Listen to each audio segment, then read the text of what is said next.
Malefo maya Samoa I whaonga le lei le ni Taeao fo. Ma lona se fo manuia I le alofa ma le anga le lei o le atua. Ai o maya se o tātou tapo I atu I le atua. A o te vaava ai o fofonga I le ani o tonu. O te madia pe a wala ua fōringa I a te oi. Se o tātou te talo mo le nganga pa ia. Le atua sirisiri e se, le atua whaavavau lava lau o fio, o le atua nai fua mea umalau. Mātou iai le nei Taeao, whaatasi mara o tunu I so se vai panoa, o tāpua I mai ai I lātou. Se watu le vi inga ma le tāpua inga I lau o fio e te tau mai, o wā oe o le atua e te tau o vi ia ma tāpua ia. Pangale le atua na wona no mātou whātau lava ionu. A wāo I mātou o se whānau o masala. Mātou o le atua I lau o fio, ina ia awina mai ale mana lo wa ngā pa ia, tautoa rua ina no mātou vai ma le lea toa. Se inga ne aile ne tāpua inga e whai mauvi inga e whawawau. Mātou te tālo e ala ia Jesu ke riso no mātou wari ima no mātou whawau. Amen. O la tātou pese atu I le atua, le pese se lau se funu mantasi.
fionga pa ia le tua. O le tusi whaitau re nei aso e tusa ma le whasinonga tusi whaitau aso. Maua mai le koronito mua mua i luna matau pa suma le tonu. Au na au whaitau ina le whaipu mua mua e whangatu le whaipu e fitu. Koronito mua mua luna matau pa sifuru ma le tonu. O le au whaitau ina le whaipu mua mua e whangatu le whaipu e fitu. Whafonga ia fionga pa ia lo tātou utua. A whai o te tautala inga ngana tangata atua ma angelu ai le aiso walofa. Wa vea unga apa me mea ta alili po se sume palo tangitani. A whai fwoi o ia te au o na perifetane ma le iloa o mea lino uma ma le mala malama o malava. A whai fwoi o ia te au o le whātua uma e ave ese ai maunga ai le aiso walofa. O te lea o ngā lama. A whai fwoi o te tufa ina o mea umai whangai nā i e mātitiwa. A whai fwoi o te tui nā atu o lau tino ina i a susunu ina ai le aiso walofa e le ai lava so nā o ngā i atea. E ono sa i le alofa e anga malungu e le losi le alofa e le mita vale le alofa e le whaafefeteina. E le a mio matanga, e le sa ilia e ia na lava mea, e le whaitaita ngō fie, e le whaitau leanga ua tuu ina mai enis. E le fia e le a mio leanga, a e fia e le whamaonu. O le lofa, e la vātia mea uma, e le aise mea ngata mai ai lona whātua, malona whamoimoi, malona ono sai. Whamanuia mai le tua e ala le tātou whaitau ma whanongongo ia nā whionga pa ia. Tu mape ia te ia lona lava vi inga nei ma se ia o le whawavau lava. Amen. O le launga re soa whamamano le tua le tamā le ano ma le ngangu pa ia. Amen. Ma o le matua o le launga mai le korinito mua whaitau pa sumar tonu. Whagaina whai upai whae whaitawina, e ono sai le alofa, e anga malu, e le losi le alofa, e le mita vane le alofa, e le whaafefeteina. O le manatu o tu o le nei aso e tusa ma le whaasinonga re, tusi whaitawaso, o le alofa na te au maia le filifilinga. O le alofa na te au maia le filifilinga. Love gives us a choice. E lua mea tā o whaama mawhai le manatu au tu o le nei aso, mua o le alofa, lona lua o le whiriwhiringa. Ki tātou wawa ai le alofa, tasi le nei mau le tuspa ia, o lo matua whaama tala ina ai le alofa, i sona tūlanga no loto ma sona tūlanga lau tele. Whaama tala uli i le pauno fōringa wa aia, ma winga whaalia o le mea i ngō le alofa. A tātou wawa ai tuto ai fōringa o le alofa, whaamatala mai e paunu. O matua atangia i lava fofonga o le atua. O fofonga o le atua e pēna whaalia ia Jesu Keriso, tusa ma mauri maua le au whai evangelia. A wā o winga uma ia na whaalia Jesu Keriso, a o iai le larolangi. Whai mai le au whai evangelia, na mariu wā ke riso o anga maru lava. Na mariu wā le rii o ono saipea. Na mariu wā le rii tu maupero na lofa i tangata alasa. Na mariu wā le rii o Yesu. Na mariu mare loto maulano. O nono winga, e mawhai o na whapea, o le atua, o le alofa lava ia. So o se winga le lei ma so o se ngaru e ngā alofa. E afua uma mai lava i le atua. O le filifilinga, o le sao le tonga leo le tangata e whai ai. Sara whai unga le mea ua ia tali tonu. O le mea sili, ma le mea le lei. O le mea ta tau foi mo ia e manuia ai. O le Fepuari sa inga o manatu malangona o le tangata Sufi na ailo na loto. Po fea ili lifa i aio na teletonunga mo sana fai uma fai. Mana tuofo. Ina ua unga ona fai ele atua o le tangata maile ele. Ona taatia lea ua na o se tino oti. Pei tai sa manava iai ele atua lana ola. Sa fa soa iai ele atua lana manava ola. Onola winga. O le manava le atua ua ia avatu fa tasi ai foi. Ma le fa tananga po le pule fa le atua i le tangata. E fai ai lana filifilinga sa olotu. Ai lava na mafu anga lea. Na tau apa i lava le atua. E fa manatu matua lalo ya atamu ma eva. I le filifilinga tonu. Ma le filifilinga sao e titangu na la faia. Ia filifili le lei. Ia fa alonga mausita ia te ia manuia ai. Ia nao le lei lava.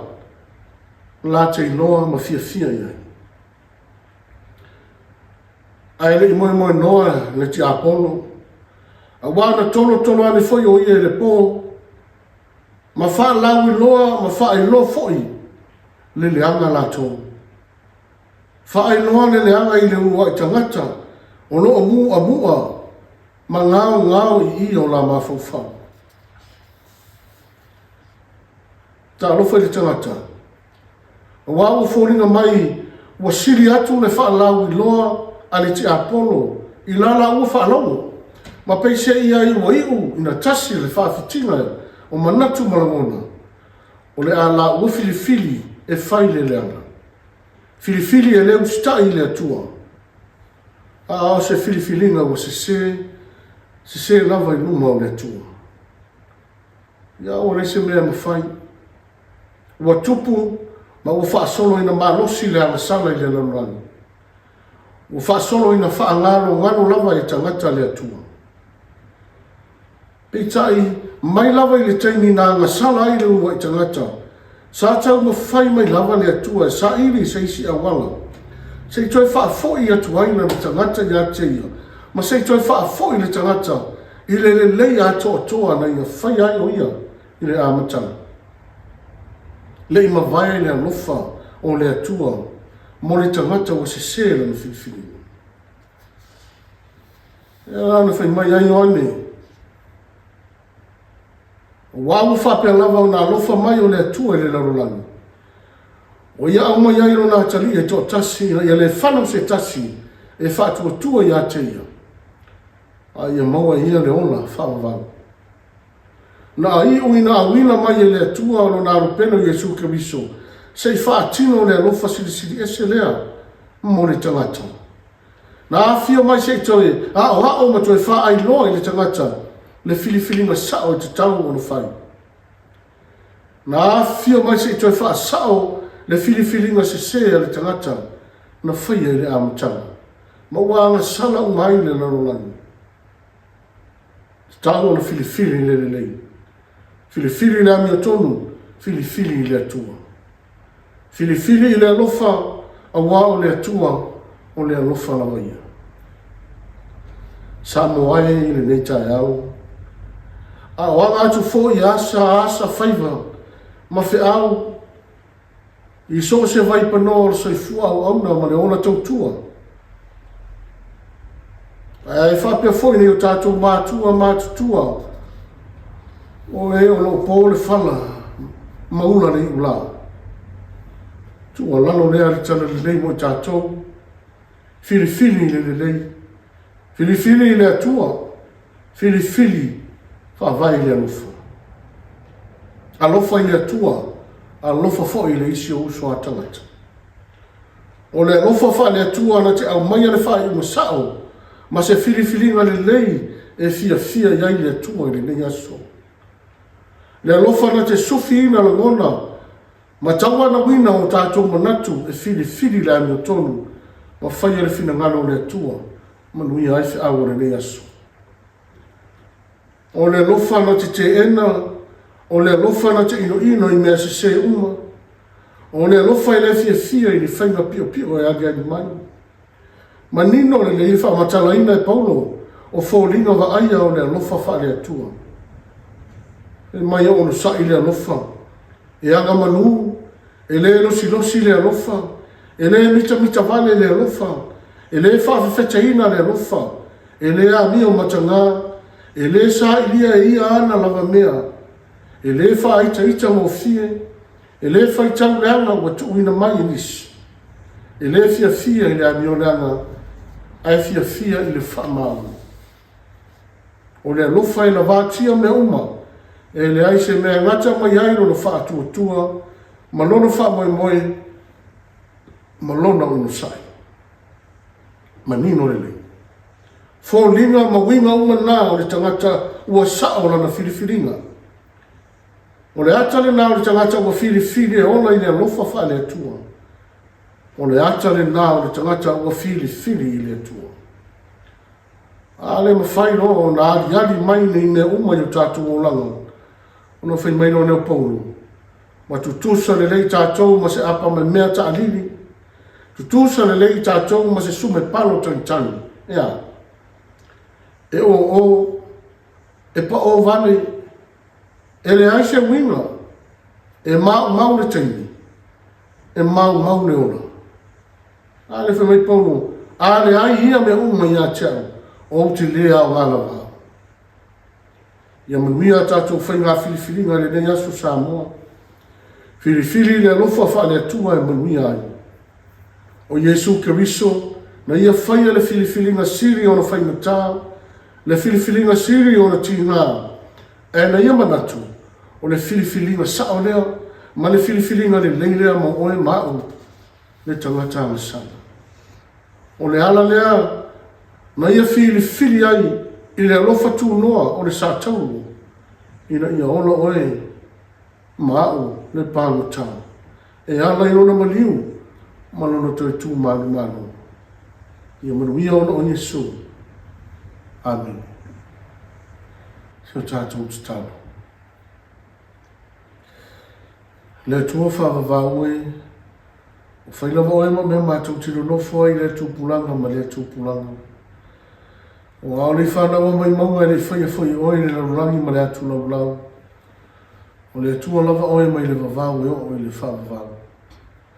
O loa lofa fo i e whawawau lava lea. Le foi wai whangoi mātou le nei Taeao fō, ma le aso fō, wai whaasa fua fō i le mea nofo le ola, e ngata i lau fio, wai whaasa fua mo i mātou le nei Taeao. Le ola ma le mālosi whafowina ma i lau fio, ia vi ia o eno mātou watua. Mātou whaafitai a wai te leo tū lau au no ina lawa i mātou. Mātou whainga mālo longa fō i le pō ana pō. Mātou te taritonu e ui na wāpi api. Ai mātou te iloa e te le whawhita uli sa iai le pōni sā. Mai lei are te apono, wha mai e Fepuari, ma so se mea. Wha lawe nā tūra, ma mea e ono awhai na i ono ono whanau. Whawhitai le tua wa e whanau i mātou le nei Taeao, manu ia ma le while mu me lau whiu. Le ngatau Samoa, o lona nofo i se mātou tuno, ia tama whanau fu i Samoa, ta api masana lau, i so se tuli mano le rarolangi. Mātou whawhitai le atua, i lo wanga le lei, ma le mea lofa wa e fua i ai mātou, ta uai mātou o tangata Samoa. Mai se ora mātou Tofi, sua pēo mātou whamalama e wawa ai atu, le Tofi na e fua i mo i mātou, ma tumu i mea lofa ranga ngana o mawhauwhaunga, ma winga, ma so se mea, le mea lofa lea mo i mātou o tangata Samoa, ia vi ia oe no mātou o tua. Mātou whaafitai lo manuia sia mātou o tunu, ma na whainga māno, teita ina fō i anu, ma maiso e kālesia, e le asa ase whaiwa ma se mau le tua. Le tono fō i ono tutupu whawhita auri o le ona. O mea lava i tutupu le ona. O mea fō i e whawhau ai, ma awa o ina ai i mātou i so se tū mo le ona, te tau na mātou malama iai. Ai le ma whaia ia mea. O na ave se i mātou mai le anofa tū noa o na ua fio. E ala ia Yesu Keriso no mātou o rii, ma no mātou whaona. Le ala lea e te tau ai pēa, na mātou whawhitai ala ua fio i lea unoa. Whawhitai le atua.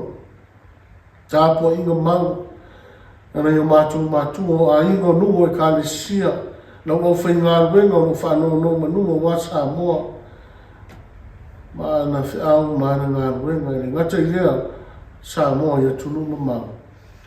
Mātou tāno le tua, whawhitai o whionga pa ia o mātou whaitau, whanau longo e fo i le ni Taeao. O awa whionga e whitarai pero mātou ona i le tūpulanga ma le tūpulanga. Te whapoto e te whatonu e te awao i mātou noa tiri nā o whio. Mātou whawhitai le tua, i le mana ono wanganga pa ia ono whisoa soani a mātou whainga whiliwhilinga i le taimi.